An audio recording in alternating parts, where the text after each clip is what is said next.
Thank you for the invitation to join you in this very important webinar. Crisis management in tourism is a critical and urgent issue, above all for protecting health, but also for helping national economies that have been hit very hard to weather through this storm. I would like to congratulate Malta's newly appointed tourism minister, Clayton Bartolo, and wish him every success in his work.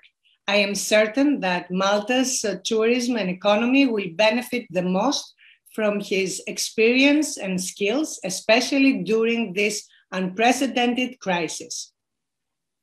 Myself, as Tourism Minister of Greece between 2015 and 2019, I had to overcome several severe crises.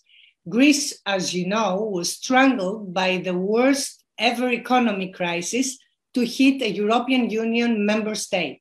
In 2015, Greece's tourism was at the verge of collapse because of political instability, 2 elections, 1 referendum, harsh austerity measures, with the economy suffocating and the threat of Brexit. In 2016 and onward, we faced the refugee crisis that shocked all Europe, a wave of negative publicity that we had to reverse, natural disasters, and very saddening events in security at neighboring countries affecting travel and tourism. I had to respond immediately and effectively, and we worked really hard with my team to succeed.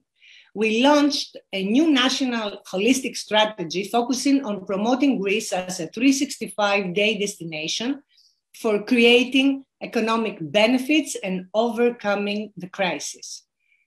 We did so by extending the season, introducing new Greek destinations, and opening new long-haul markets. We developed thematic tourism and promoted authentic travel experiences aiming at sustainable tourism growth. Also, we created an attractive environment for new investments, which brought more than 400 major tourism projects to our country. With our tourism strategy, with a crisis management plan, and along the private sector, we succeeded in making Greece one of the top most popular destinations in the Med and Europe for travelers from all over the world. Our tourism increased by more than 50% in the most difficult times of the Greek crisis. We had 5 spectacular years of great performance with historical records in arrivals and revenues, while tourism emerged as a catalyst for Greece's economic recovery and an accelerator for growth and employment. Tourism's contribution to Greece's GDP increased to more than 20%, becoming, as in Malta, a driving force for the economy and the society. Now, as a member of the European Parliament, I strive for a European strategy for sustainable tourism growth, which should be high in Europe's agenda, so that we can support national economies and millions of jobs that depend on tourism. Several of my proposals have been adopted in 2 European Parliament resolutions for tourism, including the creation of a European crisis management mechanism in tourism, which we hope will be funded from this year's budget. This has been a personal goal, exactly because when I was tourism minister, dealing alone with such crisis, I felt the need for a support mechanism that could help all the countries to overcome similar challenges. In a European Parliament report that we are now working on regarding a European strategy for sustainable tourism, we fight to include the need for the creation of a European agency for tourism. We want this agency to handle Europe's promotion as a global destination, to support small and medium-sized tourism businesses, and introduce a common mechanism to help member states deal with urgent challenges ahead, such as the climate change, security issues, natural disasters, and the current pandemic crisis. Regarding the pandemic, it is absolutely necessary to have in place common travel rules and criteria so that we can contain the virus from spreading through cross-border travel. This is what I strongly suggest in my country, Greece, in all my interventions in Europe, and this is what I want to share with you.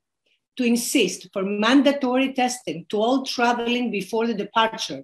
It is the only way to protect ourselves and those who travel with us, and at the same time to keep the destinations safe.